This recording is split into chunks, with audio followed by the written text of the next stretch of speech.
Hello friends, welcome to IS Kannada Vaini. Program is conducted by Eshikar Academy Sirsi. That is questions on Indian Constitution continues, that is on case preliminary 2020. So today we have got a question on Indian polity of general nature. Consider the following statements. First one, Arthashastra of Kautilya deals with the economics. India is having mainly biparty system. The preamble of the Indian Constitution symbolizes the philosophical objective of the people of India. So these are the statements. Which of the above statements are correct? So we shall take up one by one. First one, I think all of you know, Arthashastra is a famous book written by Kautilya during Maurya period that is deals with polity and administration, not with economics. Of course, the word Arthashastra, mainly having the connotation of economics, but one should remember that the Arthashastra is mainly dealing with polity, administration, and international relations. And also, one more important thing that is in that book is Mandala Siddhanta or Mandala theory. Saptamandala theory. It is called like Saptamandala theory. So that is wrong.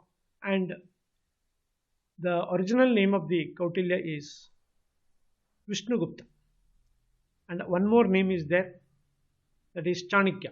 Chanakya, Kautilya are the other names, whereas his original name is Vishnugupta. Then coming to the second statement, India is having mainly biparty system. The Constitution of India doesn't mention about the party system. It may only mentions about the democratic polity and election commission. That's all. Whereas India is a diverse country, also known as subcontinent, where like thousands of languages are there, community, caste, creed, everything is diverse here. So, based on the socio and political aspect, the India is not having exactly the biparty system. It is a multi-party system is working here, functioning here. Sometimes some alliance may be there, maybe like NDA, UPA, etc. But it doesn't mean that exactly the two parties. Whereas in America, whereas like Democratic Party and Republican Party, India doesn't have that kind of only two-party system. In India, Bharatiya Janata Party and Congress are the two main political parties. Still, there are other regional parties are there, national parties are there. Therefore, we cannot say that India is having only like biparty system or mainly like biparty system. We cannot say. It is actually in reality is a multi-party system. Then the third one, the preamble of the Indian Constitution symbolizes the philosophical objective of the people of India. Yes, agreed. That is philosophical. It doesn't mean that like a transcendental aspect, like not the real aspect. No, the ideals are very high. Ideals are, you can say like with a proper pragmatic approach. Ideals with pragmatic approach, and also crystal clear objectives, targets, etc. has been mentioned.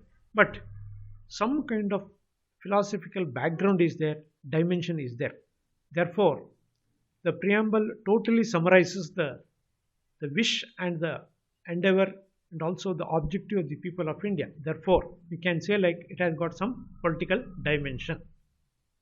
Considering all these things, like three statements, finally we can say that first statement is wrong because it deals with the administration and the polity. Second one is also wrong, it is multi-party system. Third one is correct. So in the given answer, option B is the correct answer. That is of, you can say like kind of B. Third, then historical background of the Indian Constitution, that is of like terms explained or the concept explained is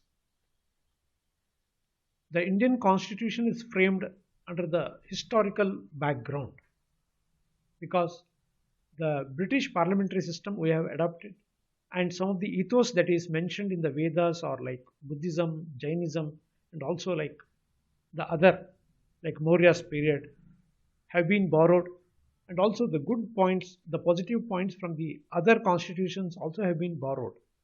Therefore, it is one of the noblest, you can say, like the work done by the Indian scholars, Indian leaders, and also Indian freedom fighters. So that is the historical background of the Indian Constitution. So that's why it is still surviving.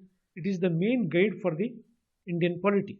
That is, Indian Constitution acts as a main guide for the Indian polity.